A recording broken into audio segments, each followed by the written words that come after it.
दोस्तों, अगर आपने इस कहानी का पहला भाग नहीं देखा है तो देखने के लिए डिस्क्रिप्शन में दिए गए लिंक पर क्लिक करें या फिर कम्युनिटी टैब में जाएं, जहां आपको इस कहानी का पहला भाग मिल जाएगा।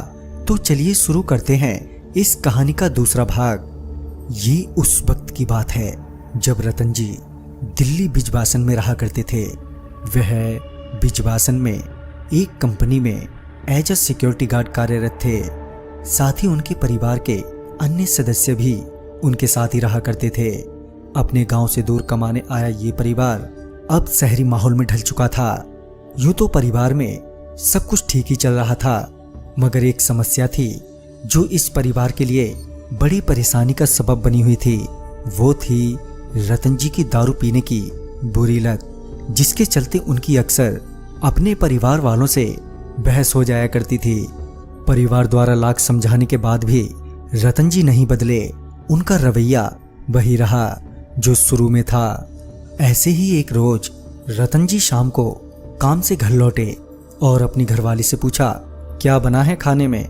ना जाने क्यों रतन जी को अपनी घरवाली के जवाब देने पर बहुत तेज गुस्सा आ गया और रतन जी तभी बड़बड़ाते हुए घर से बाहर निकल गए। दरअसल रतन जी की नाराजगी की वजह थी उनके मालिक के साथ हुई तू मैं, जिसके चलते रतन जी ने अपना सारा गुस्सा अपनी घरवाली पर उतारा।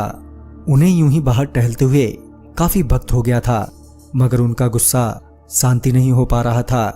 तभी उनका ध्यान ठेका की ओर गया। वहां पहुंचने पर उन्हें पता चला कि ठेका बंद है। फिर क्या था, उन्हें और गुस्सा आ गया और रतन जी गुस्से से तिल मिलाते हुए वापस घर लौटने लगे। रास्ते में उन्हें पता चला कि एक जगह ब्लैक में दारू बेची जा रही है।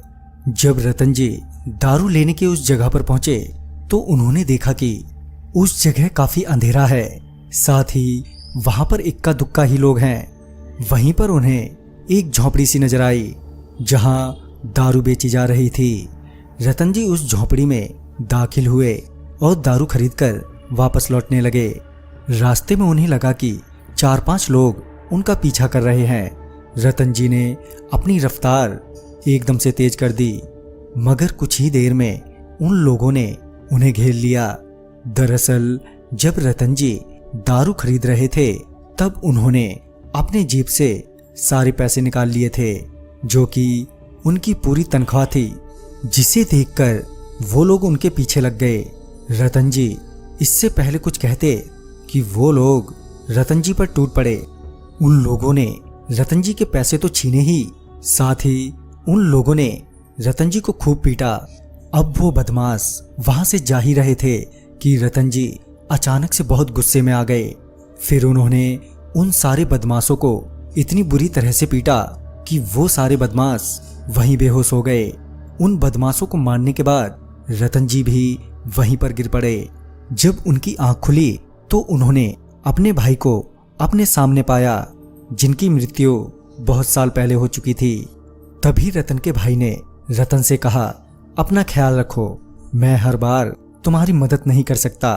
और ये कहकर उनके भाई की आत्मा वहां से चली गई। तो दोस्तों, कैसी लगी आपको ये कहानी, आप हमें कमेंट बॉक्स में जरूर बताएं। तो मैं आपका दोस्त राजकुमार जल्द ही मिलूंगा एक नई वीडियो के साथ। तब तक के लिए बाय एंड टेक केयर।